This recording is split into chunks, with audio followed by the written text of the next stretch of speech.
Foundation Stones to Happiness and Success by James Allen. Chapter 6. Good Results. A considerable portion of the happenings of life comes to us without any direct choosing on our part, and such happenings are generally regarded as having no relation to our will or character, but as appearing fortuitously, as occurring without a cause. Thus one is spoken of as being lucky and another unlucky, the inference being that each has received something which he never earned, never caused. Deeper thought and a clearer insight into life convinces us, however, that nothing appears without a cause, that cause and effect are always related in perfect adjustment and harmony. That being so, every happening directly affecting us is intimately related to our own will and character, is indeed an effect justly related to a cause having its seat in our consciousness. In a word, involuntary happenings of life are the results of our own thoughts and deeds. This, I admit, is not apparent on the surface, but what fundamental law, even in the physical universe, is so apparent?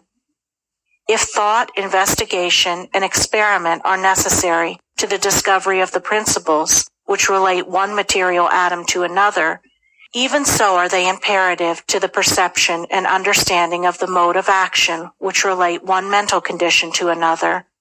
And such modes, such laws, are known by the right doer, by him who has acquired an understanding mind, by the practice of true actions. We reap as we sow. Those things which come to us, though not by our own choosing, are by our own causing. The drunkard did not choose the delirium tremens or insanity which overtook him, but he caused it by his own deeds. In this case, the law is plain to all minds, but where it is not so plain, it is none the less true.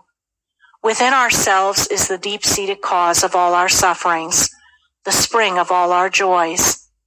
Alter the inner world of thoughts, and the other world of events will cease to bring you sorrow, make the heart pure, and to you all things will be pure, all occurrences happy and in true order.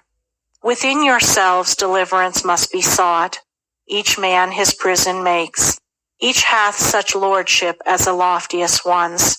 Nay, for with powers above, around, below, as with all flesh and whatsoever lives, act maketh joy or woe.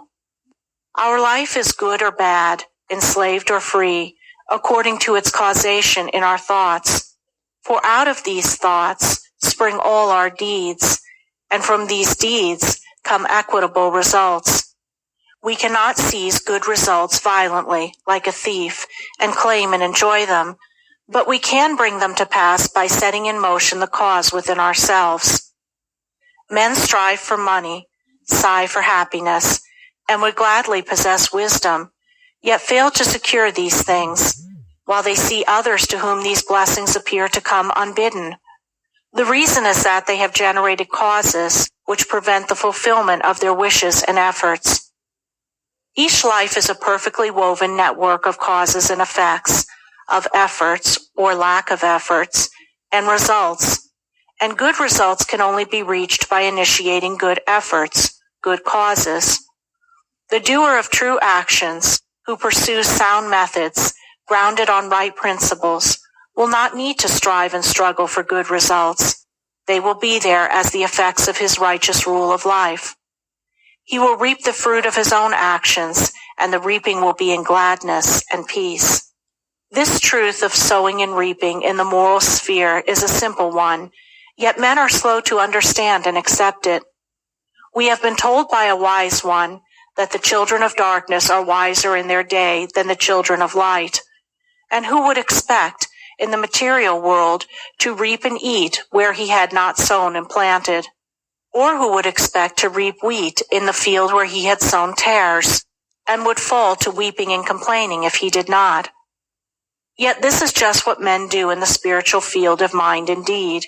They do evil and expect to get from it good, and when the bitter harvesting comes in all its ripened fullness, they fall into despair and bemoan the hardness and injustice of their lot, usually attributing it to the evil deeds of others, refusing even to admit the possibility of its cause being hidden in themselves, in their own thoughts and deeds. The children of light, those who are searching for the fundamental principles of right living, with a view to making themselves into wise and happy beings, must train themselves to observe this law of cause and effect in thought, word, and deed, as implicitly and obediently as the gardener obeys the law of sowing and reaping. He does not even question the law. He recognizes and obeys it. When the wisdom which he instinctively practices in his garden is practiced by men in the garden of their minds, when the law of the sowing of deeds is so fully recognized that it can no longer be doubted or questioned, then it will be just as faithfully followed by the sowing of those actions which will bring about a reaping of happiness and well-being for all. As the children of matter obey the laws of matter, so let the children of spirit obey the laws of spirit. For the law of matter and the law of spirit are one, but they are two aspects of one thing, the outworking of one principle in opposite directions. If we observe right principles or causes, wrong effects cannot possibly accrue. If we pursue sound methods, no shoddy thread can find its way into our web of life. No rotten brick enter into the building of our character to render it insecure.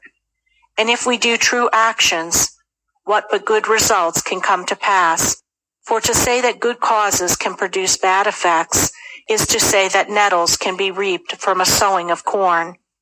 He who orders his life along the moral lines thus briefly enunciated will attain to such a state of insight and equilibrium as to render him permanently happy and perennially glad. All his efforts will be seasonally planted. All the issues of his life will be good. And though he may not become a millionaire, as indeed he will have no desire to become such, he will acquire the gift of peace, and true success will wait upon him as its commanding master. End of chapter 6. Recording by Andrea Fiore. www.anfiore.com